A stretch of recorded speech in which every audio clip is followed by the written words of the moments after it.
guys, this is Duncan from Pwnecast, and today on Pwnetech we'll be looking at the Rosewill RK9000V2 mechanical keyboard, which promises at $120 great durability and response time.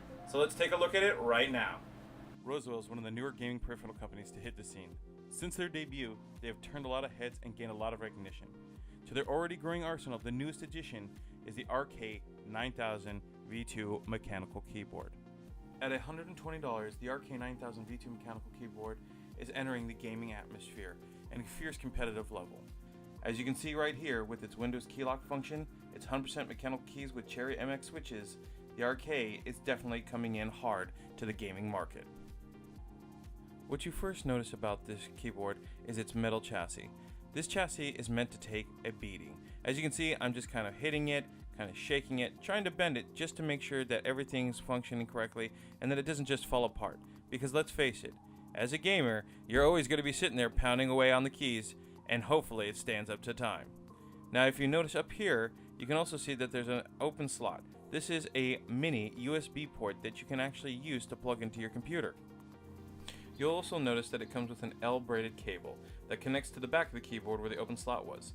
It's gold-plated for better response time and no latency between each keystroke that you make while gaming.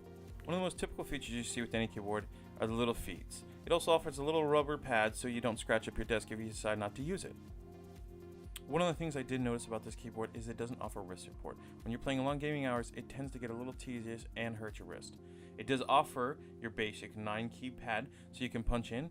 Now what I really want to point out about this keyboard is that they have anti-ghosting keys, or known as N-rollover. If you guys don't know what ghosting is, it's basically when you hit all the keys at the same time and not all of them register.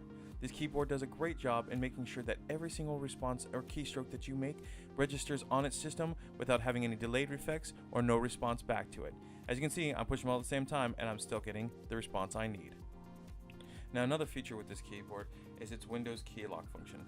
This prevents any kind of Windows keys from making any pop-ups happen while playing gaming.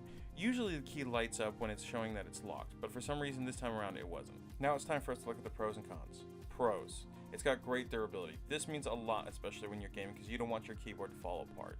On top of that, every key stroke that I made, it had great response time. The Windows key lock function is actually a nice added because every so often I usually hit the Windows key. Not to mention the anti-ghosting N-roll. As a guy who hits a lot of keys at the same time while playing games, it's very frustrating when the keys don't register. Now, let's look at the cons. The cons so far are basically no wrist support. When you're gaming long hours, that really matters, and it just kind of becomes annoying when you can't have any support for it. No lighting system is more of just, a choice. If you don't have it, fine. The laser keycaps I did notice faded after a while, and it was kind of annoying. Overall, at $120, I think the RK9000V2 is definitely worth the time and buy. My name is Duncan, this is Pwnetech, and as you always know, Pwnage on a new level.